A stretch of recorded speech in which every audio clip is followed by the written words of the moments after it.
Good morning, students. In my last lecture, I was telling you about herbaria.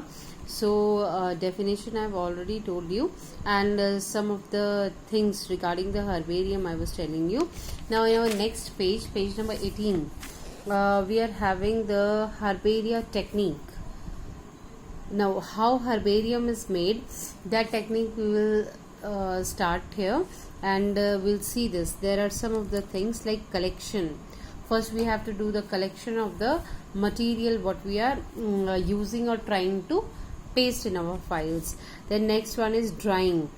Now the leaves you have taken that are to be dried, whatever you have taken, means your flower you have taken, leaves, stem, whatever, so that will be dried.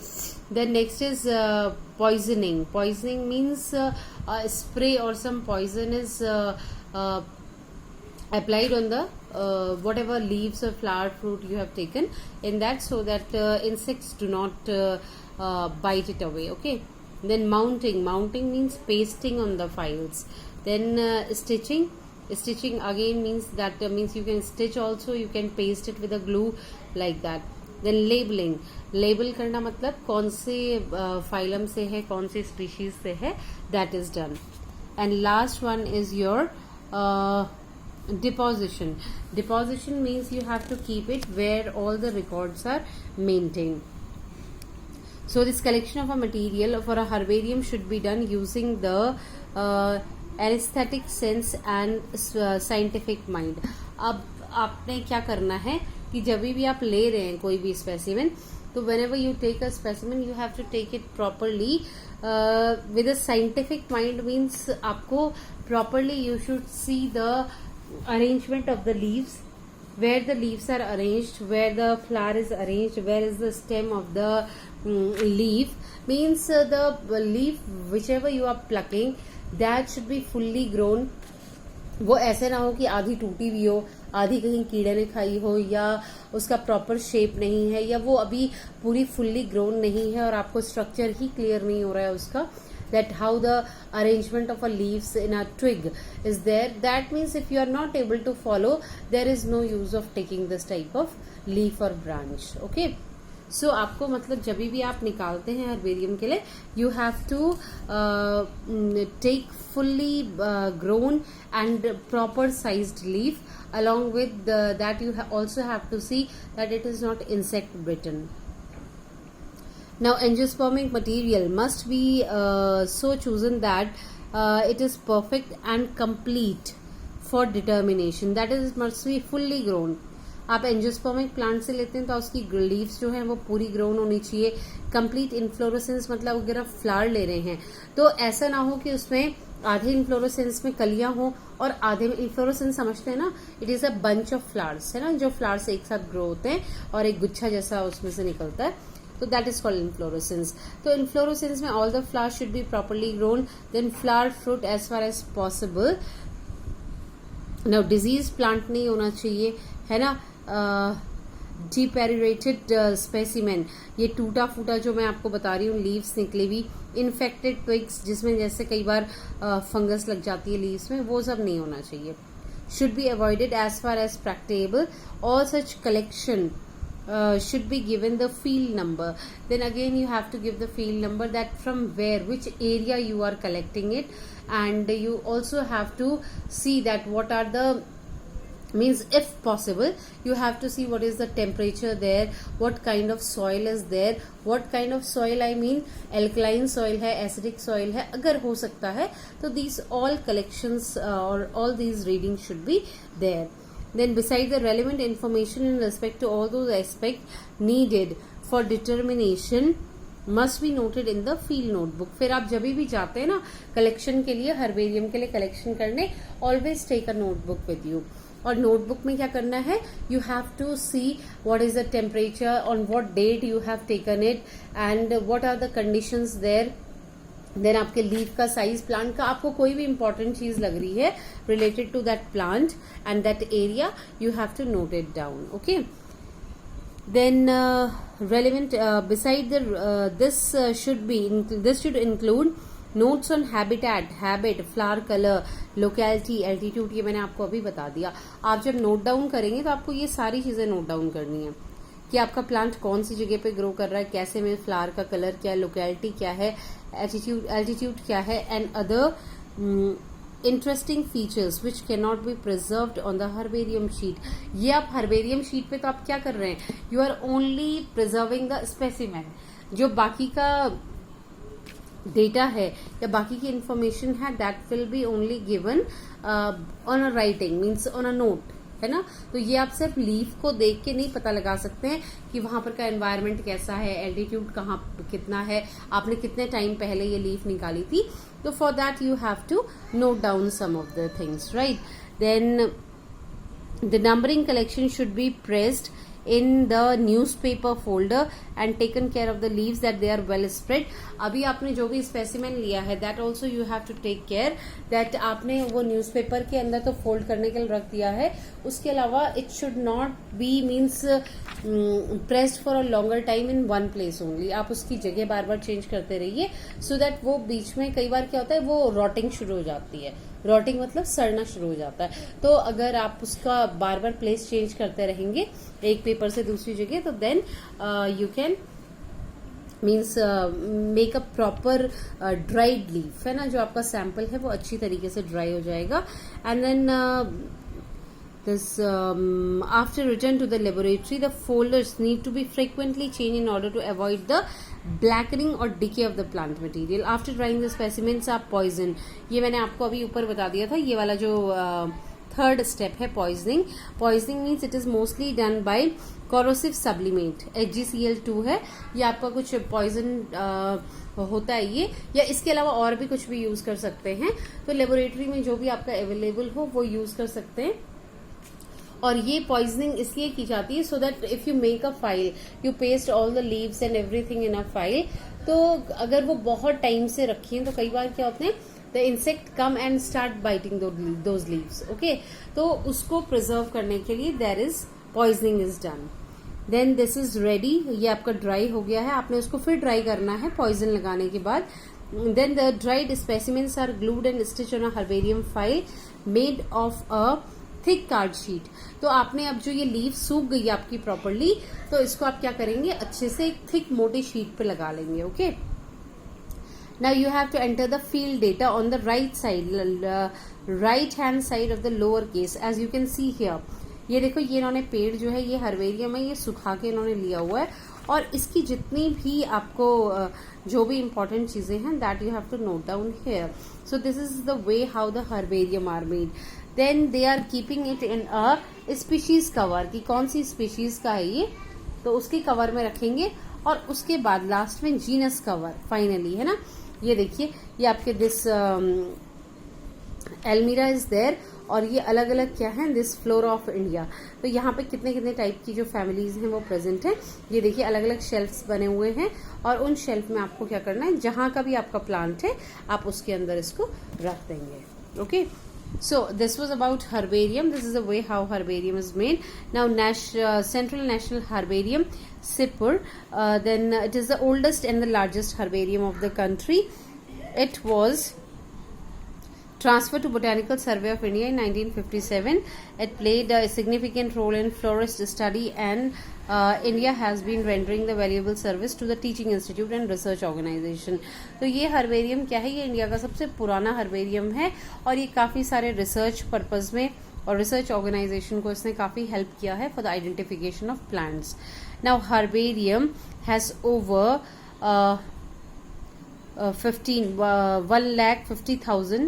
15 lakh specimens especially from India and Southeast Asia, है ना. तो इसमें सबसे ज्यादा specimens है. Now the second herbarium is of Forest Research Institute Dehradun.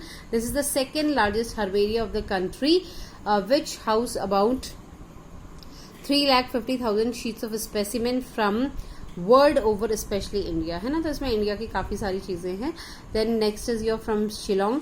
It is in 19 it was establish in 1955. It again holds 2,50,000 specimens mainly from north east India.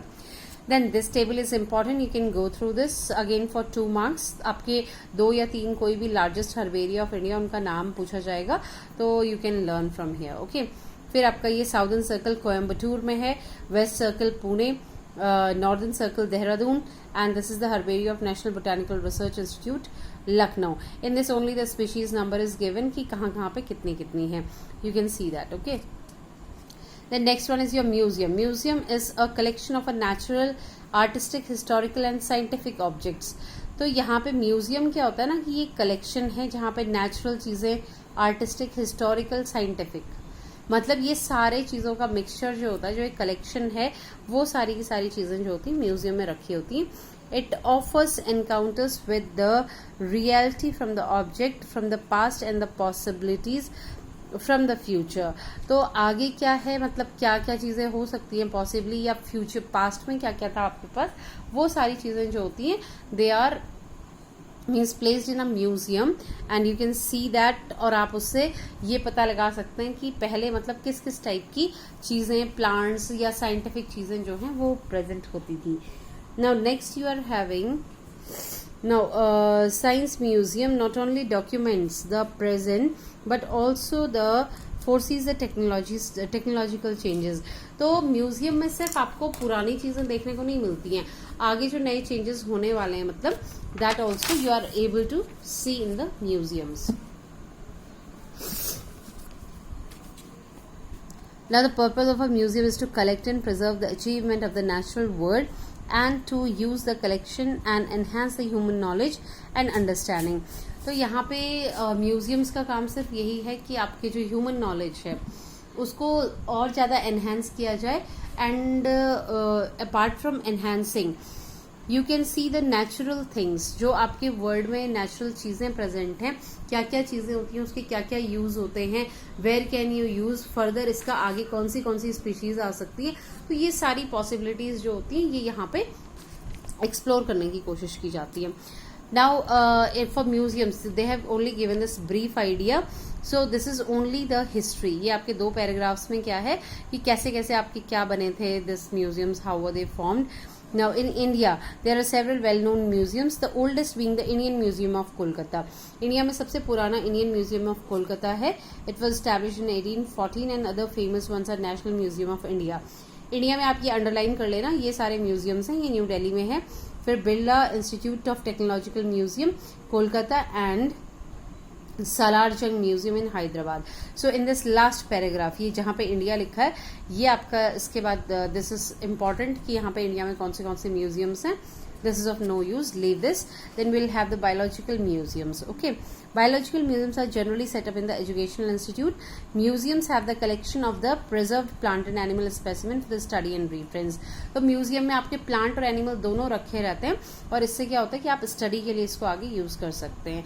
They are preserved in the containers in a preservative solution. They are also preserved as a dry specimen. कभी कभी क्या होता है ना, dry specimen के form में भी इसको प्रिजर्व किया जाता है. और कई बार आपने लैब्स में देखा होगा कभी कहीं पे कि आपके क्या है कि कुछ स्पेसिमेंस जो होते हैं वो लिक्विड प्रिजर्वेटिव में भी स्टोर करके रखे जाते हैं. Now insects are preserved in insect boxes, whereas larger animals like birds, mammals are usually stuffed and preserved. If you have gone in your own lab, biology lab, you might have seen in the small jars we are having this insects and small animals.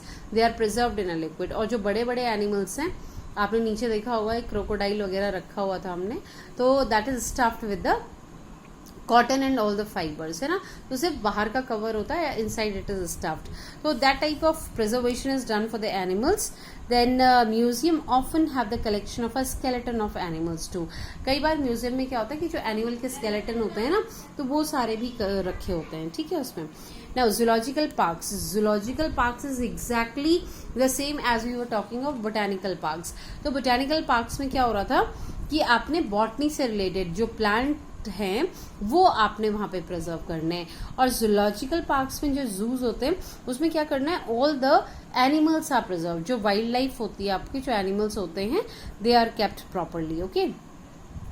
Zoological parks, also called the zoological garden or the zoo, are the place where the wild animals and in some instances domesticated animals are kept in protected environment under the human care, and which enables us to learn about the food habits and behavior. तो यहाँ पे ना वैसे तो mostly wild animals ही होते हैं, लेकिन कई बार क्या होता है कि डोमेस्टिक एनिमल्स भी ह्यूमन केयर में रखे जाते हैं, और वहां पे ह्यूमंस क्या करते हैं, they try to study the behaviour of the animals, है ना, कैसा उसका लाइफस्टाइल है, कैसे वो रहते हैं, किस हैबिटेट में रहते हैं, और कैसे एनिमल का बिहेवियर होता है, अगर मतलब ह्यूमंस के रिस्पॉन्स, मतलब ह्यूमन की किसी भी एक्टिविटी के लिए क्या रिस्पॉन्ड कर रहे हैं वो, या आपस में भी अगर वो रहते हैं तो क्या उनका रिस्पॉन्स है एक दूसरे के लिए, that is studied there. Okay, now there are so many, this birds are kept, then बहुत सारी चीजें होती हैं. And this marine invertebrates, fishes and marine mammals are often kept in a separate establishment known as the aquarium. अभी बाकी animals को तो आप क्या करेंगे, छोड़ देंगे, देर इज अ लैंड, या आपके बर्ड्स हैं तो वो प्लांट्स में, ट्रीज के ऊपर रह लेंगी. लेकिन आपको अगर एक्वेटिक एनिमल्स को प्रिजर्व करना है, संभाल के रखना है, तो what you do, you will make the aquariums there. तो एक्वेरियम्स में रखा जाता है उनको. The zoo was first used in this. Now okay, again this is the history that कहाँ पे zoos पहली बार establish हुए थे. Again you need not go through this. We'll directly go to this. Taronga Zoological Park, Sydney. Again we are having there are 725 species. ठीक है, mostly of the native wildlife. और इसमें देखिए मेन चीजें क्या हैं. Lyre bird along with the bower birds. यहाँ पे एनिमल्स क्या क्या है डायरेक्टली आप वो देखेंगे. ठीक है, honey eaters, then fruit penguins, ये सारे के सारे इन्होंने, एंड 50 स्पीशीज ऑफ पैरेट्स है यहाँ पे जो कि ऑस्ट्रेलिया की हैं. Then they are having this New Zealand की कीवीज जो होते हैं वो सारे हैं. तो आपको सिर्फ नाम याद करना है, and along with the name you will have to study कि वहाँ पे क्या क्या एनिमल्स प्रिजर्व्ड हैं. ठीक है. The next one is your Scottish National Zoological Park, Edinburgh. Again, they are having the finest breeding colonies of penguins in the world. World में जैसे जैसे टाइप के penguins होते हैं वो सब उन्होंने वहाँ पे रखे हुए हैं. National Zoological Park, Delhi.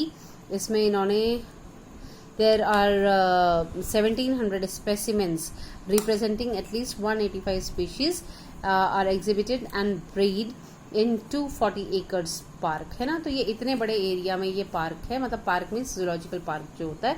Now the collection include the good breeding ground for the white tigers. ये देखिए इंडिया में white tigers and brow antlered deer, जो आपका ये डियर होता है ना, तो उसको इन्होंने जिसे 12 सिंगा बोलते हैं, है ना, तो ये दोनों के दोनों इन्होंने यहाँ पे प्रिजर्व करके रखे हुए हैं, मतलब उनकी देखभाल की जाती है. Okay, so these were the this is the only park means in this page. India का ये वाला पार्क है, बाकी दो बाहर के हैं. And you need not go through the history of the zoological parks. Okay, सीधे आप यहाँ नाम पे आएंगे और नाम में भी ये देखेंगे कि कौन सी चीजें वहां पे प्रिजर्व की जा रही हैं. देन ये आपका जापान का है, Ueno zoological garden Japan. Then London zoo है, this Berlin zoo Germany Canada का है. And last one is the zoos in India. This is the Zoo Authority of India, Central Zoo Authority, CZA. Again you have to read this World Association of Zoos and Aquariums. ये आपने इसके full form याद करने हैं. This is 1 marks question. And beside National Zoological Park, the well-known zoos in India. India के देखिए ये सारे zoos जो हैं ये यहाँ पे लिखे हुए हैं. This again you have to learn. ठीक है, तो इंडिया के यही वाले हैं, बाकी ये सारे अब्रॉड के हैं. You can just go through, हल्का हल्का मोटा मोटा देख लेना कि यहाँ पे कौन से जो एनिमल्स हैं they are preserved. Okay, so this chapter is almost over. Now, according to the syllabus, now we are having 3 domain system of classification. This also I'll take means a little bit. This is not given in the syllabus, but then too there are 1 or 2 questions which come in your exams. We'll discuss that questions, and rest means almost the chapter is over. Okay, so you please go through the exercise and this optional type questions, short answers. That is means if you go through that na. Questions are coming from the textbook only, so you please, after studying the chapter, please see the short answers, then one word answers, optional type questions. You have to go through that, है ना. तो questions वहीं से बनते हैं mostly, so please go through that. Okay, thank you.